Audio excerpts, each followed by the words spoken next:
At Lagos Television, it's all about storytelling. And when others are silent on the issues bothering on the center of excellence, we remain committed. You're watching Lagos Television, the voice of Lagos.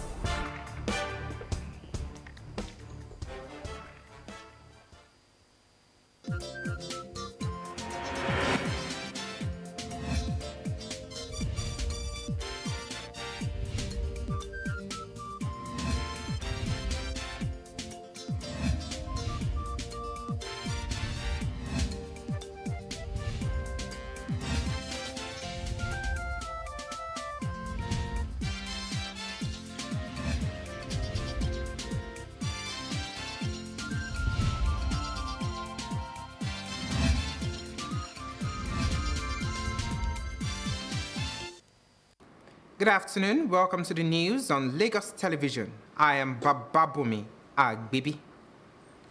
Operatives of the Department of the State Service, DSS, have arrested the president of the Nigeria Labour Congress, Joe Ajaero.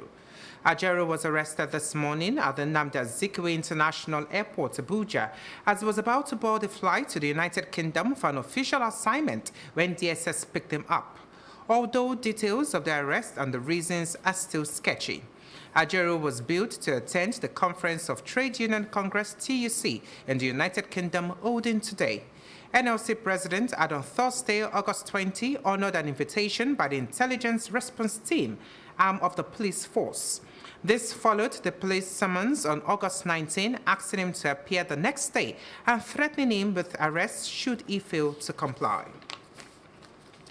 The Director General of the Bureau of Public Service Reform, Dasuki Arabi, says the federal government is taking steps to harness economic sustainability. Arabi made this statement at a Bureau's September lunchtime seminar based on harnessing green economy initiative for sustainable development, emphasizing the importance of harmonizing reform efforts, leveraging local and international knowledge networks to support policy, institutional, and governance reforms. Arabi further stated that the Bureau of Public Service Reform is committed to fostering the environment where best practices in public administration are seamlessly integrated into the nation's governance structures by embracing the green economy as Nigeria aims to achieve economic sustainability and promote sustainable development.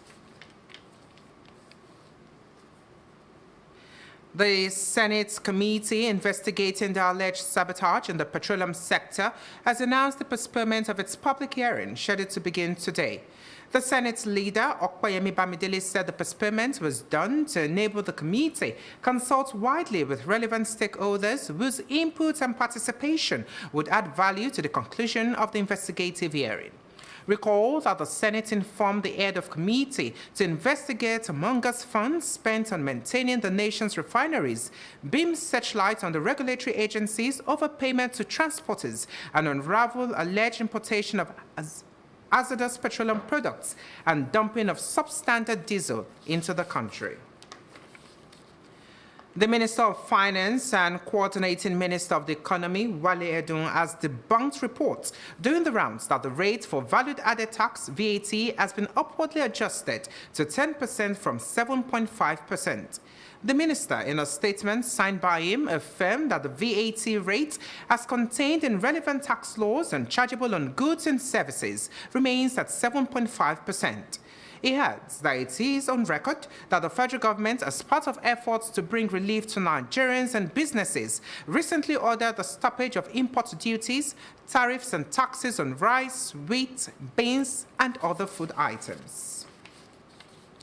Operators of the National Drug Law Enforcement Agency, NDLEA, have intercepted consignment of cocaine and pharmaceutical opioids concealed in ladies' sanitary pad and air treatment cream containers heading to the United Kingdom, Ireland, and Cyprus at 3 courier firms in Lagos. Recall that on September 3, NDLEA officers recovered about 30 parcels of cocaine weighing 1.1 kg concealed in air cream containers during an examination of cargoes going to Ireland.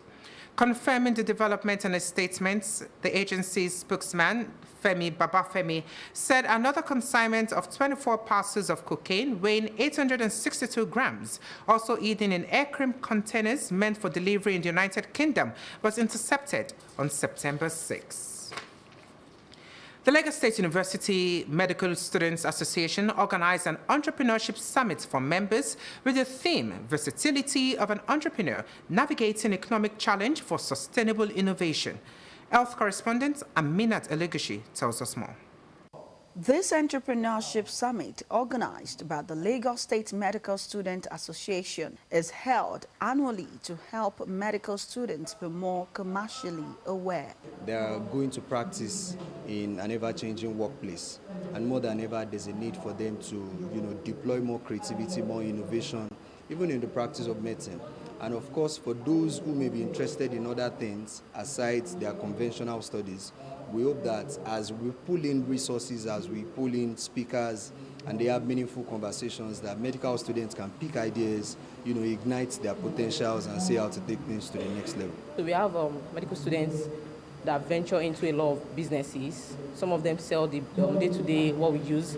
Some of them have medical startups. So this program is like a way to help them to showcase their projects to the public, and those that are selling things to have a wider view, a wider publicity.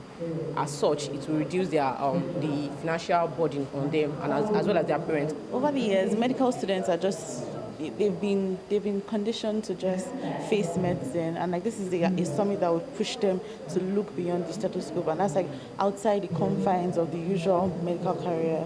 Medical students can do things outside of medicine, and this is also to encourage medical students that they don't need to also always focus on their medical career. They can also include every other thing with it. The keynote speaker, who had an engaging discussion on navigating economic challenge for sustainable innovation, emphasized the importance of embracing challenges as part of growth and the need to embrace technology. We need money, all right, to even do some good, right? So it's good to teach medical student entrepreneurship such that when they start their practice, they know how to make money, and then that money can be put back into the business to get good equipment, to get good knowledge that can then add value to their patients and the country as a whole. Technology is like the wealth of this century, is the wealth of this time. So as a young person, there is so much you can do using technology, and if you take that very serious, I think you can start something leveraging the power of technology, and then using that to also look at what you're doing in school as a medical professional to plug them together. Having a business is not as easy as it looks. Because a lot of students as well who want to start up their own business to know that there's risk factors there, there's disadvantages and advantages. It has shown them that it's not as easy as it looks, and also pave the way for them and make the journey smoother for them as well. The yearly summit, according to the organizers, will serve as a catalyst that will motivate medical students to explore. Aminat Elegushi, LTV News. In sports, athletes and officials of Team Lagos Athletes are optimistic of a great outing at the 2024 National Youth Games following the conclusion of the closed camp. The continent, comprising 264 athletes, 49 coaches, and other accompanying officials, departed Lagos earlier today ahead of the participation at the 8th edition of the National Youth Games holding in Delta State. We have more in this report. As the 2024 National Youth Games begin in Asaba, Delta State, Lagos Rising Stars were in competition mood, ready for the fiesta. The atmosphere at the closed camp was electrifying, while training was intense, with coaches putting the athletes through their paces before the team heads to Asaba on Monday. While interacting with parents, Director General, Lagos State Sports Commission, Lekon Fatudu, guaranteed the children's safety, security, and great hospitality for the team. He thanked Governor Babajide Sanwo-Olu, who has backed the Lagos State Sports Commission towards its successful outing. Fatudu noted that the state is embarking on a national competition for under 15, and the team will get necessary support to keep athletes motivated and ensure Lagos achieves success at the Games. The initiative to have the parents to meet us today within the camping facility is to further reassure them of the safety, the level of security, the level of accommodation, the level of hospitality, and the level of support the sport-loving governor and children-loving governor, Mr. Babajide Sanwo-Olu, is giving towards the achievement of success in these National Youth Games. These youths are important to the future of Lagos State, and they need to be protected in all ways, and they need to be supported in their sporting aspiration as well. Lagos State is committed to achieving is to increase our level on the medal table and to increase the number of medals that we are going to be getting from this competition. Parents lauded Governor Sanwo-Olu for the opportunity given to athletes who are representing the state at the Games. He stated that the idea is a lofty one, giving future leaders an opportunity to showcase their sporting prowess at the national level. I want to thank the Governor of Lagos State, Governor Sanwo-Olu, for organizing this for our young children. It's a really good opportunity for them to come out and bond in what they do very well. So for them to put this together, I want to say a big thank you to our governor. I really appreciate Lagos State for giving them the opportunity. They really tried. They tried. I appreciate. On the eve of the team's departure, the athletes were treated to a night party at the Mobolaji Johnson Sports Center, Roe Park, Yaba, Lagos. The Director General was joined by the Senior Special Assistants to Governor on Sports and Grassroots Sports, Damilare Rimoloye and Adebanji Atewogboye, member of the LSCC Governing Board, Professor Abiodun Abaton, and the Director of Public Affairs, Titilayo Oshodieko. For more news, connect with Lagos Television on these social media platforms.